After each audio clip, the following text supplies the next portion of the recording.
So I've been MIA on this channel for a little while, guys, and that's mainly due to a big announcement that we've had. If you've been following along on my social media, you already know we're pregnant with our first child. Right, Murph? Yeah, he's thrilled. 10 weeks along with this new adventure and super tired. Not super nauseous, which I know many are gonna be jealous of. Knock on wood, hopefully that doesn't change. From what I hear, I'm almost out of that like morning sickness period, so we'll see how it goes.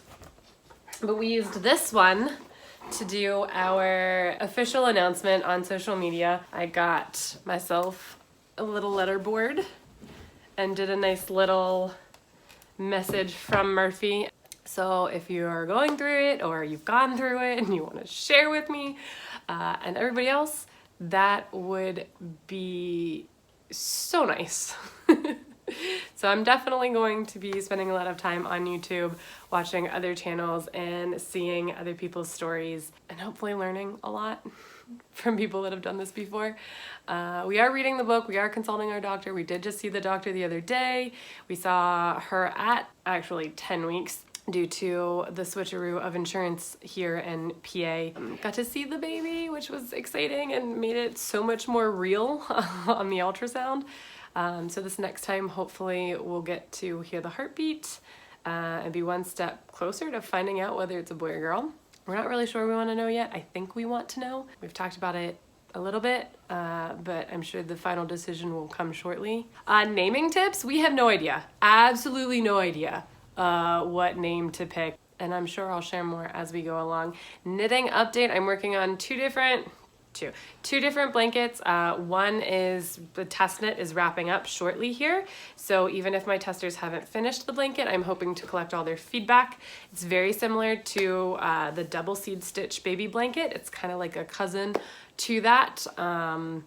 I'm very excited about that. I think that's gonna be my favorite new pattern. Personally knitting it in a marled yarn from Premier for our baby in a gray, because you know we don't know the gender yet. And I like gender neutral colors for some reason. And then another one, similar to the Gretchen hat that I've published, we're doing that cable, that honeycomb style cable, a chenille type yarn, also from Premier. So that will be sent out to testers very shortly. So if you've signed up to test knit the Gretchen baby blanket, I have not been putting you off. I've actually been knitting the blanket as much as I can with being exhausted and my joints being a little bit sore. I've got this thing going on with my elbow that won't stop. So thank you for your patience with me on that. Hoping that one will go to testers this month and then be published in September. So this month and next month, you'll get two new, of course, free baby blanket patterns from Knitting in the Park. And I'm sure a copious amount of baby patterns as we get closer to this little one's arrival and even after she comes, because I'll have obviously like a mini model to work with for sizing and different things. But I need to go take care of my fur baby right now, so I'll see you guys soon.